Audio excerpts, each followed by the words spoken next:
407 years ago, our fathers brought forth on this continent a new nation, convised in liberty and dedicated to the position that all men are created equal. Now we are engaged in a great civil war, testing whether that nation or any nation so conceived and so dedicated can long endure. We are met on a great battlefield of that war.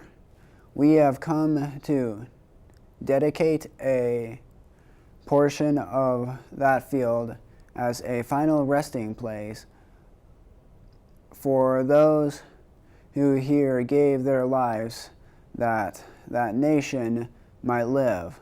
It is altogether fitting and proper that we should do this, but it is larger since we cannot dedicate, we cannot considerate, we cannot hallow this ground. The brave men, living and dead, who struggled here, have consecrated it far above our poor power to add or detract.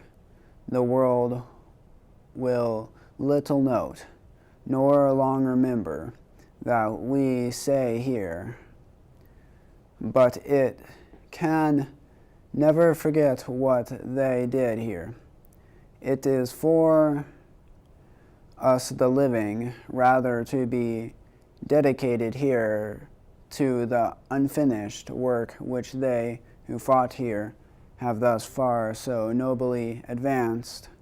It is rather for us to be here dedicated to the great task, remembering before us that from these honored dead we take increased devotion to that cause for which they here gave the last full measure of devotion, that we here highly resolve that these dead shall not have died in vain, that this nation under God shall have a new birth of freedom, and that government of the people, by the people, for the people, shall not perish from the earth.